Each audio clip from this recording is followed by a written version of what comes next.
News 24 घडामोडी, श्वास चालू घडामोडींचा। मुकुंदनगर हल्ल्याला मोठं वळण, धीरज परदेशींची प्रकृती चिंताजनक। हैदराबादमधून तिन्ही आरोपी अटकेत। अहिल्यानगरच्या मुकुंदनगरमधील पालिका कर्मचारी धीरज परदेशी यांच्यावर झालेल्या जीवघेण्या हल्ल्याने शहर हादरलंय। 7 ऑगस्टला दर्गा दायरा कब्रस्तान परिसरात स्ट्रीट लाईट पॅनलचं काम करत असताना त्यांच्यावर लाकडी बल्ल्या आणि लोखंडी पाईपने हल्ला केल्याचा आरोप आहे। इसको मार डालो अशी आरोळी देत हल्ला केल्याचं फिर्यादीत नमूद आहे। गंभीर जखमी धीरज परदेशी यांची प्रकृती सध्या चिंताजनक असून त्यांच्यावर उपचार सुरू आहेत। या प्रकरणात यापूर्वी युनुस खान साहेब शेख याला अटक करण्यात आली होती।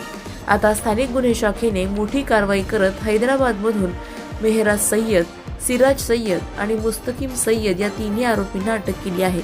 हल्ल्यामागचं नेमकं कारण काय, आणखी कोणाचा सहभाग आहे का, याचा तपास सुरू आहे।